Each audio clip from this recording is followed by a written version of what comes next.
Bonjour la famille et bienvenue dans cette nouvelle vidéo. Alors la famille, comme d'habitude, dans cette petite vidéo, on va décrypter l'actualité socio-politique de notre pays, la Guinée-Conakry. Alors dans cette petite vidéo, le sujet de ce jour, on va parler de cette sortie du parti de M. Sidya Touré, l'UFR. Le parti de l'ancien Premier ministre Sidya Touré a prévenu, en tout cas prévient le CNRD, qu'il n'y aura pas d'élection en Guinée sans les grandes figures politiques. Alors la famille, comme d'habitude, partagez cette petite vidéo jusqu'à la fin et surtout, n'oubliez pas de vous abonner à la chaîne si vous n'êtes pas encore abonné à cette chaîne et aussi la partager au maximum. Et je vous recommande de regarder l'intégralité de la petite vidéo, en tout cas pour comprendre le contenu de cette vidéo. Alors la famille, comme vous le savez, le CNRD se prépare à organiser les élections sans la participation des grands partis politiques, l'UFDG, l'UFR et le RPG Arc-en-Ciel. En tout cas, c'est l'annonce principale de l'Union des forces républicaines, l'UFR, à l'occasion de l'Assemblée générale hebdomadaire de ce samedi 30 novembre 2024. Alors, par la voix de son secrétaire général, Mokhtar Kalissa, le parti de M. Sidya Touré s'est empressé de prévenir qu'une telle décision ne passera pas en Guinée. Alors, quand on parle de la volonté d'organiser des élections sans les grandes figures politiques, cela veut dire quoi? C'est qu'il n'y a pas d'élection. Parce que les grandes figures politiques, si elles n'existent pas sur une scène politique dans une élection en Guinée, comme l'UFDG, l'UFR et le RPG Arc-en-Ciel, il n'y a pas d'élection. C'est ce que ce sont des petits partis que même ils ont formanté pour être à leur côté et les soutenir mordicus. Parce que ceux-là sont censés les rejoindre. C'est tout. Donc ça, il n'y a pas d'élection. Parce que quand vous prenez le pourcentage de ces trois partis politiques, l'UFDG, l'UFR et le RPG, ces petits partis politiques-là ne font même pas le pourcentage d'un cheveu, a rappelé le secrétaire général de l'UFR. Après avoir partagé ses observations sur les combines politiciennes des dirigeants actuels, Mokhtar Kalissa a estimé que l'unique voie de sortie heureuse des dirigeants de la junte est l'organiser des élections en laissant le pouvoir avec les professionnels de la politique. Il a notamment expliqué que toute l'idée de redoublardise politique pourrait mener le pays dans une situation d'incertitude en rappelant les soubresauts politiques qui ont endeuillé notre pays lorsque les anciens dirigeants avaient refusé de respecter les règles démocratiques. Tous les petits problèmes maintenant, c'est le MATD par rapport à l'organisation d'élections. Et nous avons compris comment le MATD a organisé ici l'évaluation des partis politiques, comment il y a eu la dissolution, la suspension et même la mise en observation de certains partis politiques. Par contre, il y a 37 partis politiques qui n'ont même pas été évalués. Où sont ces 37 partis politiques?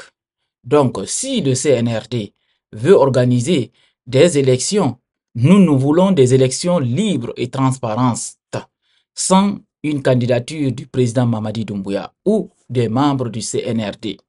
C'est tout ce que l'opposition républicaine souhaite aujourd'hui. Et ce qu'il faut, mais dire non par rapport à l'organisation, c'est le MATD qui s'en charge. Franchement, on ne se trouve pas. C'est pourquoi nous dirons au CNRD que la transition va avec les partis politiques. Une transition qui ne travaille pas avec les partis politiques, ce n'est pas une transition. Sinon, s'ils ont une autre idée derrière, et ce n'est nul autre que la confiscation du pouvoir que le peuple ne va pas accepter ici. Parce que je vous préviens que le peuple de Guinée, c'est un peuple très docile. Mais il faut avoir peur. Il faut avoir peur, en tout cas, du réveil de ce peuple.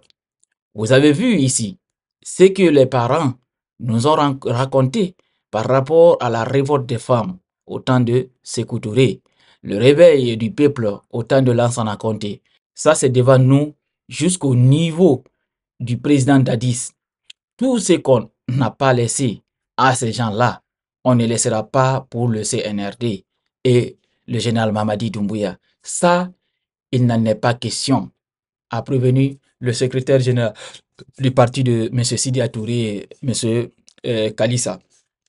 Voilà un peu la sortie du parti de M. Sidi Touré, en tout cas qui a prévenu le CNRD et qu'il n'y aura pas d'élection en Guinée sans les grandes figures de la politique guinéenne, à savoir l'UFDG, l'UFR et le RPG arc-en-ciel.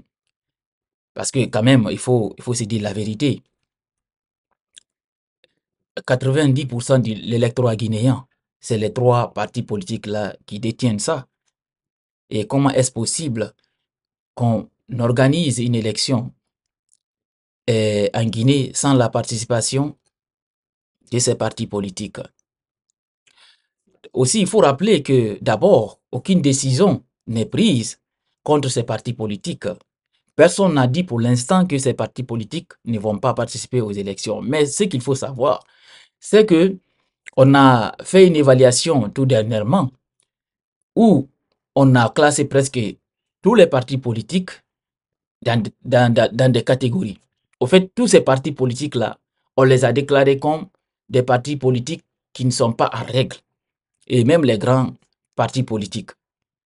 Parce que on a suspendu certains partis politiques, d'autres on a mis sous observation et d'autres même ont été au fait effacés. On a retiré leur agrément. Ça veut dire que ces partis politiques n'existent plus. Est-ce que vous arrivez à comprendre? C'est pour ça le secrétaire général de l'UFR a prévenu. Parce que quand même, aucune information n'a encore fuité, comme ce que je vous dis là, concernant ces partis politiques, comme quoi ils ne vont pas participer aux élections. Mais tout ce qui est en train de se passer, au fait, c'est là où on va se retrouver. C'est pour ça, ce dernier a prévenu. Et aussi, il a donné, en tout cas, il a donné quelques exemples concernant le réveil du peuple de Guinée. Parce que ici, on a vu au temps de Sékou Touré, nous, on n'était pas nés en ce moment, mais on a appris que quand les femmes se sont levées, Sékou Touré était obligé de céder. Aussi, le temps de feu général Lansana Conté, on a vu les événements de 2007, ce que ça a donné quand le peuple s'est réveillé. Et là aussi, le président n'a pas eu le choix que d'écouter le peuple. Aussi, on a vu en 2009, au temps de capitaine Moussa Dadis Camara, les événements du 28 septembre 2009. Là aussi, on a vu, quand le peuple de Guinée s'est réveillé, on a vu le résultat que ça a donné à l'époque aussi. Alors, ça veut tout simplement dire que les autorités de la transition doivent faire beaucoup attention. Il ne faut pas qu'ils voient que actuellement, ils ont tous les leviers. Ils ont tous les leviers du pouvoir et ils ont maîtrisé tout le monde. Parce que peut-être c'est ça qui s'est dit, qu'on a maîtrisé tout le monde. On a maîtrisé les politiques, on a maîtrisé les associations, on a maîtrisé la société civile. Mais il faut faire très très attention. Parce que personne n'avait imaginé qu'après l'élection de 2020 pour le troisième mandat d'Alpha Condé, personne n'avait imaginé que le général Mamadi Doumbouya allait venir renverser Alpha Condé. Personne n'avait imaginé ça à l'époque. Et en ce moment aussi, au fait, la Guinée était à cet état. Comme maintenant là. Au fait, tout a été maîtrisé. Les politiques, la société civile, d'autres étaient en prison. Tout était au fait maîtrisé. Mais voilà, on ne peut pas maîtriser tout. C'est là où le général Mamadi Doumbouya est venu faire le coup d'État. Et actuellement aussi, on voit ce qui se passe dans le pays. Au fait, tout le monde est neutralisé, d'autres sont en prison et les politiques, d'autres sont dehors de la Guinée, d'autres sont poursuivis. Au fait, tout le monde est muselé. Alors, c'est là où il faut avoir peur aussi. Il faut avoir vraiment peur parce que si le peuple se réveille, il n'y a aucune armée en Guinée qui peut vraiment les contenir. C'est ça, il faut vraiment éviter. Alors la famille, c'était ça l'actualité.